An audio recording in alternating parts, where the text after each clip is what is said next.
is Jessie Lynn, and welcome to the Home Buyers Clubhouse. Have a seat, sit down on the couch, and welcome. For those of you guys who don't know me, my name is Jessie Lynn. I am a triangle realtor with Agency Realty. Erica, ma'am, introduce yourself, sweetie. Hey, I am Erica Batts. I am your mortgage loan officer with New American Funding. Awesome, y'all. Today, this show is dedicated to our sellers. We do have some sellers, and oh, girl, look at that shirt. What you got on over there? Okay, now. Okay. Look, it's the theme music. The theme music made me feel like I want a Cabbage Patch. Okay. Yeah. Anyway, y'all, today this show is dedicated to our sellers. We have some sellers in our group.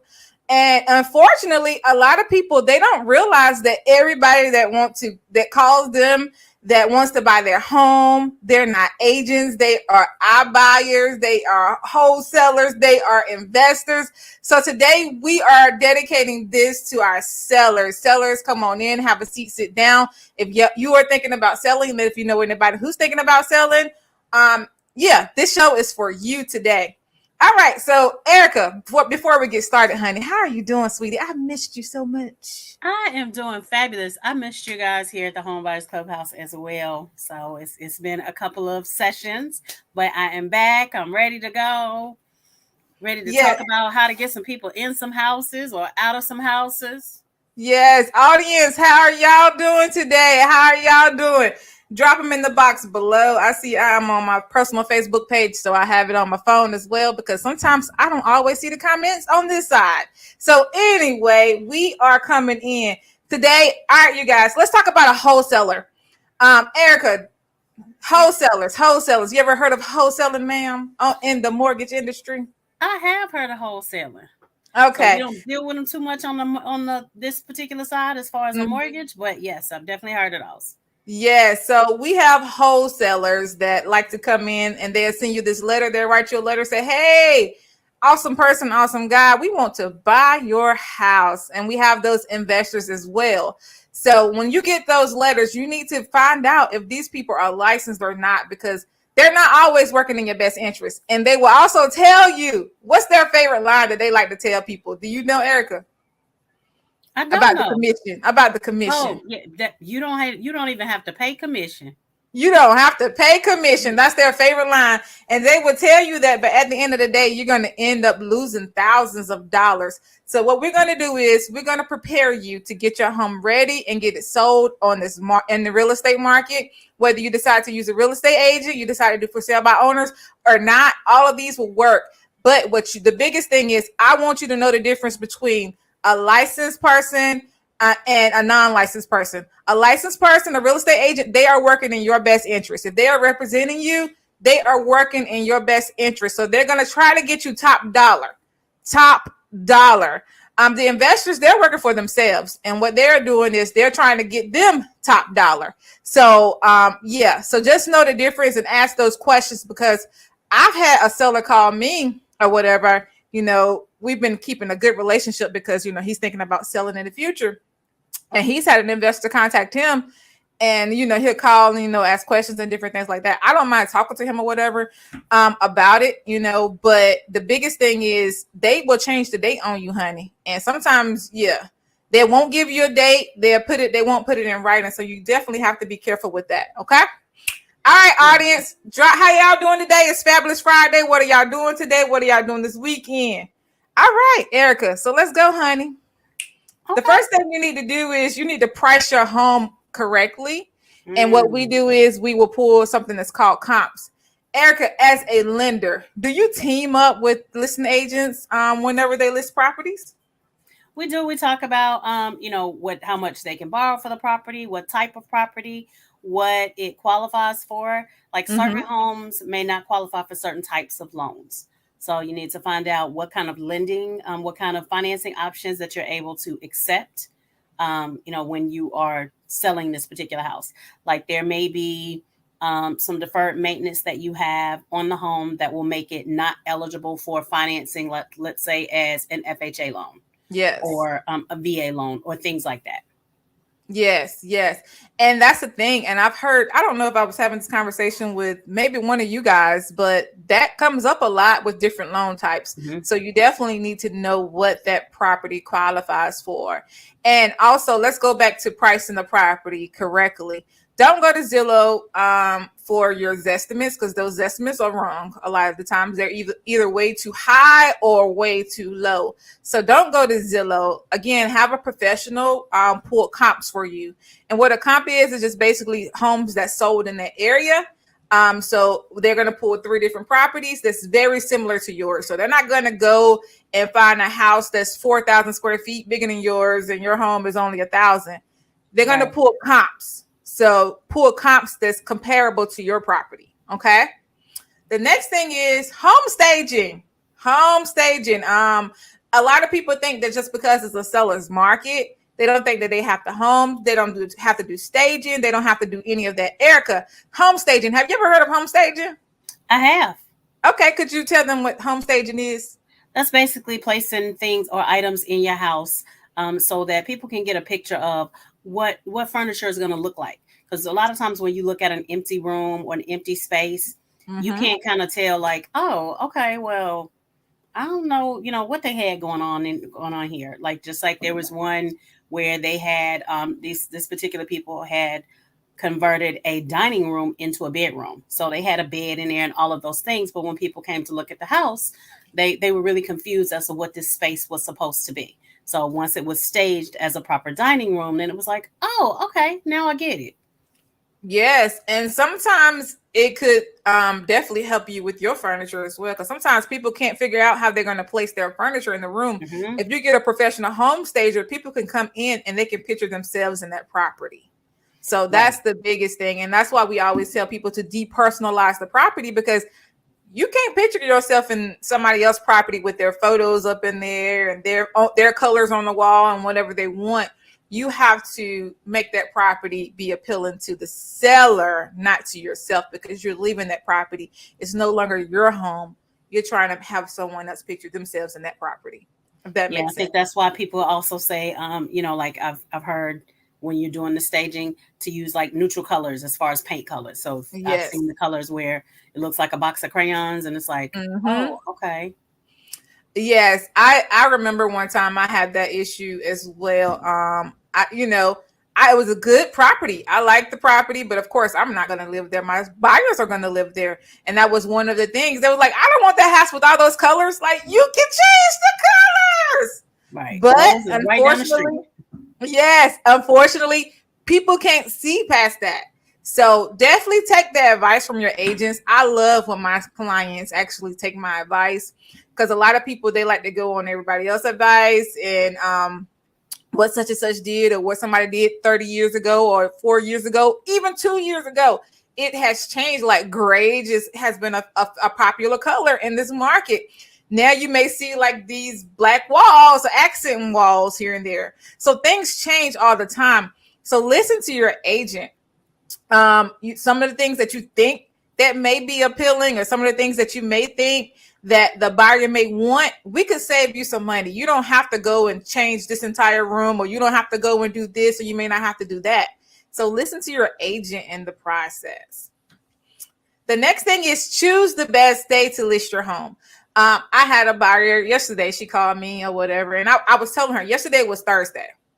And in our market, we recommend going listing the property closer to the weekend. So we say late Thursday night, and it kind of goes into Friday. And that way it gives people some excitement about seeing your property. It hits the market overnight. It gives them some excitement. Erica, do you have a lot of contracts to go under that's pending over the weekend? Usually most people that's when they're house shopping. So that's when they're going to pick out something is, on a weekend. So I usually get a lot of calls from a real estate agent saying, hey, can this person go on the contract, for this particular house or whatever. So those are the calls I usually get on the weekends. Definitely. And another thing is, y'all want to do is whenever you sit down and you talk to an agent, again, whenever you talk to them, and remember, know the difference between an agent and an iBuyer. Agent is there for your best interest. iBuyer is there for theirs. Okay. They are an investor. Sorry, Yes. can you talk about what an iBuyer is? Because I think a lot of people may not know what that term means. Okay. Thank you, girl. Because see, that's okay. So an iBuyer, same thing I mentioned it earlier, is a wholesaler or an investor. An investor, what they're doing is they're buying this property for themselves as an investment property. They're buying it, they're fixing it up, or some may not even fix it up. They just may buy it from you at this price, and they may list it and sell it again at a higher price. So Okay. yeah, but So Erica, that's going to break be it down a like little bit more because you know. that's going to be like your open doors, your Mhm. sometime, and I know Zillow also had a service at one point where they were purchasing homes. So those are going to be more your internet buyers who are trying to, buy either a block of homes, or they're some of the ones that may purchase your home so that you can then move to another house, and then that way you can still be able to use the money from your home. So a lot of Definitely. times that's where those things come into play. And a good question to ask is, okay, so are you buying this house for yourself or what?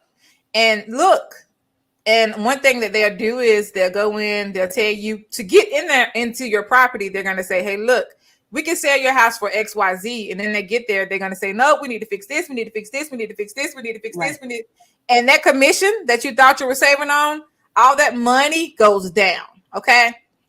All right. So one thing that you want to do is you want to ask about the commission, talk to the agent about the commission, and be flexible with your home showings. You can't, and this is where we say list it on the weekend, especially if you have a house full of kids, you have a house full of pets and all of this. This is where you need to be flexible. We know some people work from home, so that's why it's a good idea to list it on the weekends, and why it's very important to be flexible. So a Make couple sense? of other things I will say with that is, don't be at home when your buyers are trying to come in and look at the house, because they can't talk about, oh, did you see that throw pillow? They can't talk about all that with you being in the house. So don't be at home. And then also, try to take your pets with you, when you leave, whether it's cats, dogs, squirrels, whatever it is you got going on. That Mm-hmm. may not be something that's appealing to buyers. So you want to make it as comfortable as possible for them. Yes, that was definitely, I think, yeah. Take your pets with you. Take your pets into the buyers when you are in that property. If you can take your pets, if not, crate them, put them in the garage or whatever. But please let the agent know that your pets are going to be there, because we don't want any surprises. And to the buyers, whenever you are going to view these properties, you don't want to be in people's houses talking about them or their house or any of that, especially if you're thinking about putting in an offer, because they have ring doorbells, they have cameras, they have different things. So you definitely don't want to go inside that property and talk about it, and then you want to put an offer. Oh my God, I love your house so much, after you just Well, talked all that and junk. sometimes it might not be something bad that you're saying about their house. It could be that, oh, they had a four-poster bed. I would never have a four-poster bed. I don't really like four-poster bed. So it's not necessarily something bad, but it's just, you don't want to say that, and the person is sitting right there because they working from home. It's like, girl, I don't like your bed. Like, okay. Right. But look, and that's what we always tell our buyers whenever they walk in the property as well. Like, look, let's not even talk. Let's talk about your pros and the cons and all of this. Okay, cool.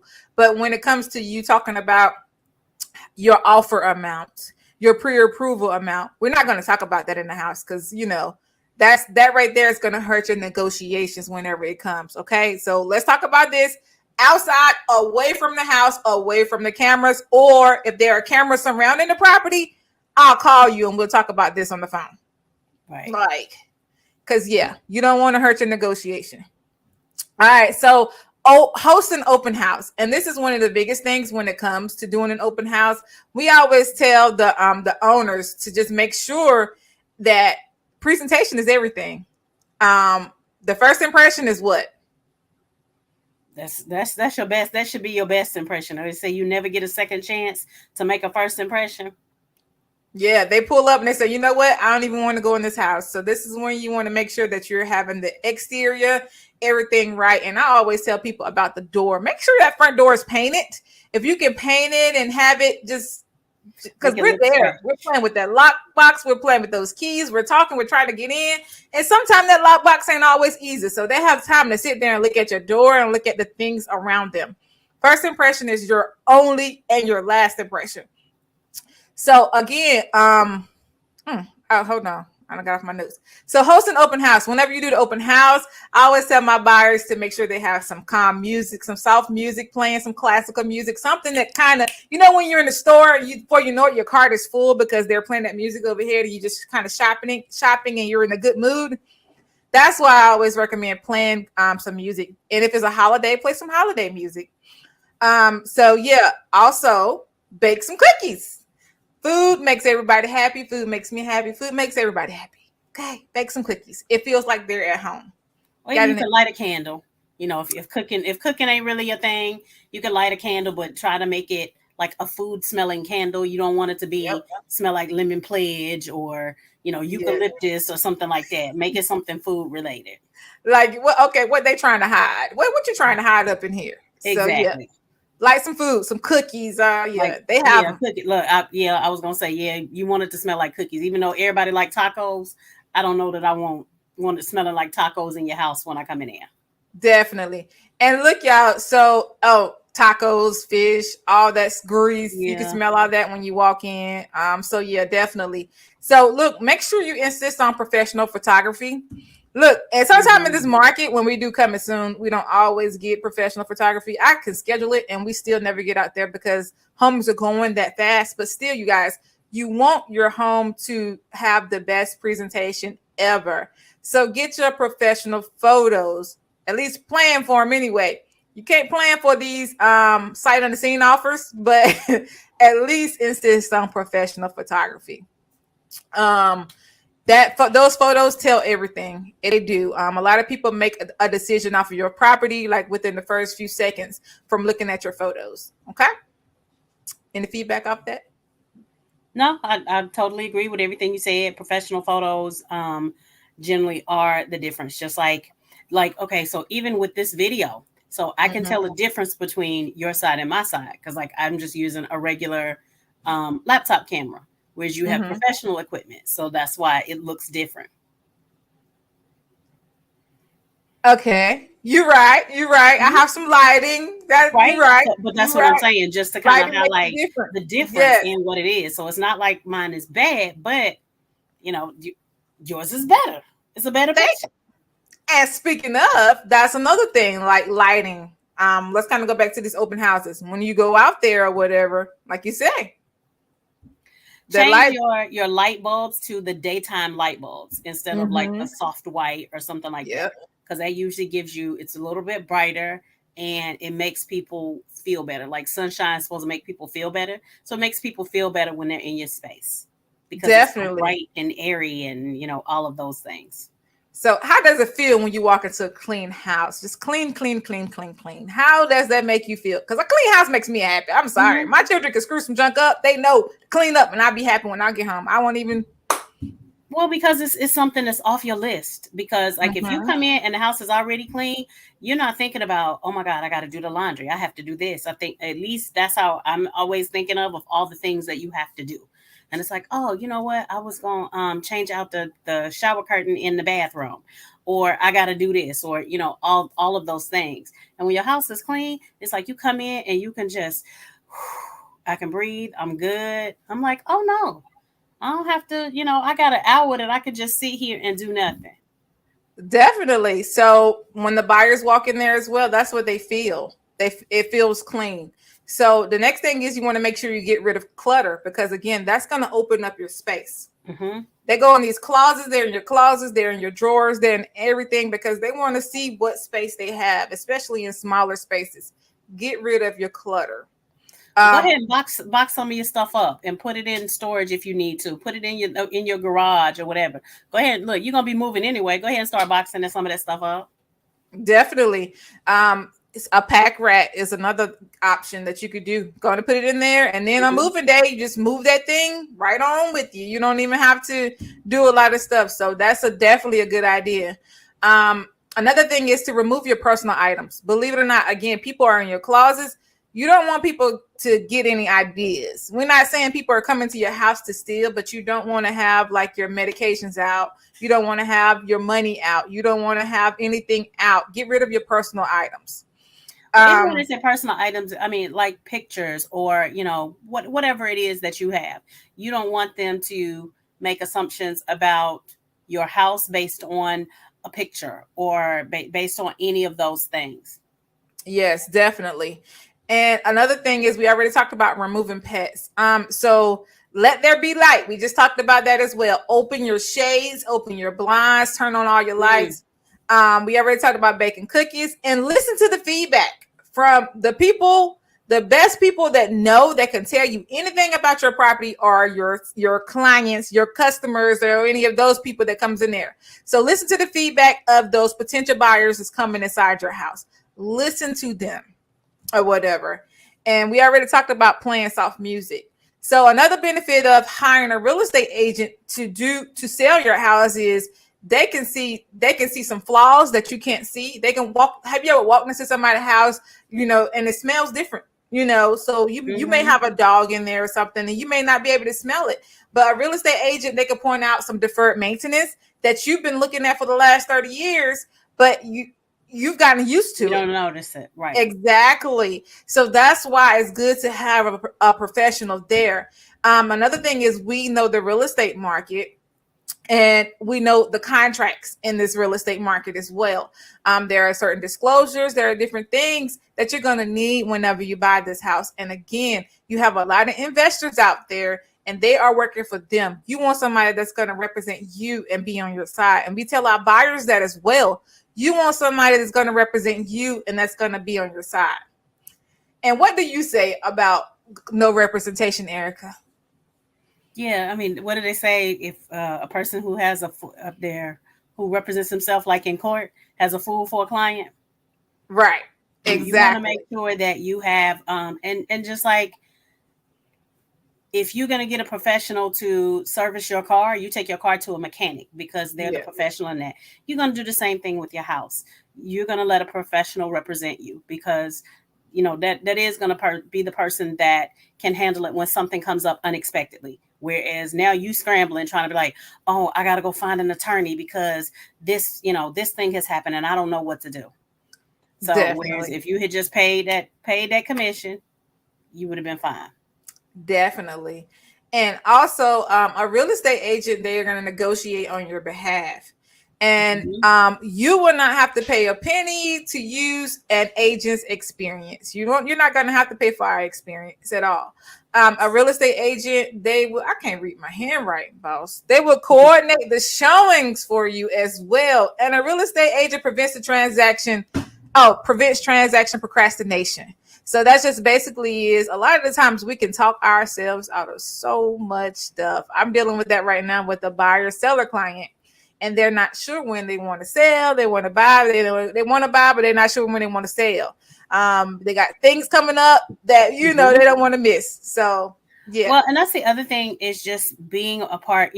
As if you don't have representation, and then you're trying to deal with someone that does, they're working with a lender. So because I look at how many times I talk to Jessie Lynn when we're making when we're on a deal together, it's like, I may talk to her a couple of times a week about this is happening, that's happening. But so if I then have to explain these things to you and then you still don't understand it because this is not your market, then that does make things a little bit more difficult. Definitely.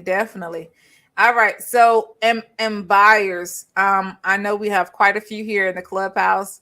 Again, y'all take some of the same stuff that we gave these sellers and y'all can use it and keep an eye out for these things. Y'all can go back. Y'all can watch some of our past videos about what to do and how to, what to expect in a transaction, in a real estate transaction, because it happens. But this series right here, we definitely, like I said, I have some sellers who they've been in their homes for a while. They don't know what to do. Erica, what kind of advice can you give to our buyer seller clients, like the ones who's thinking about selling their house, but they're not quite sure what to do?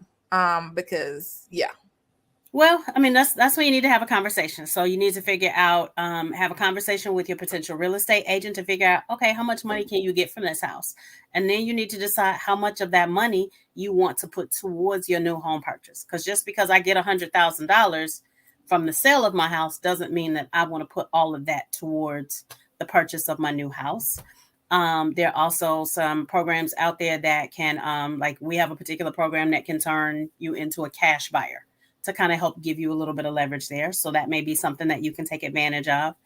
And then there's also just, like I said, just talking about the different kind of programs, wants versus needs, all of those things. So those are all the things that we can definitely have a conversation about.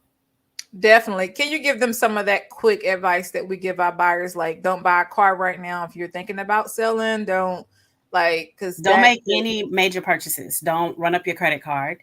Don't and don't pay off your credit cards right now if those are the things you're thinking about until we have a conversation, because we're going to steer you and tell you these are the things that you need to do, because it could be that you're saying, oh well, I'm going to take this $5,000 I have and I'm going to pay off my car, but when I look at your credit, I see that okay, that's going to be your oldest account, so when you pay off this, I know that that's going to cause your credit score to drop.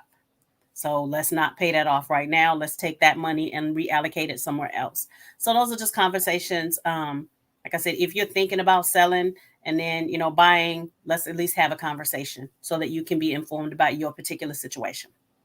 There you go. There you have it, you guys. Thank you guys so much for tuning in today. For those of you guys, again, if you're thinking about buying or selling, y'all can go through our group, find your buyer information as well. We are on YouTube as well.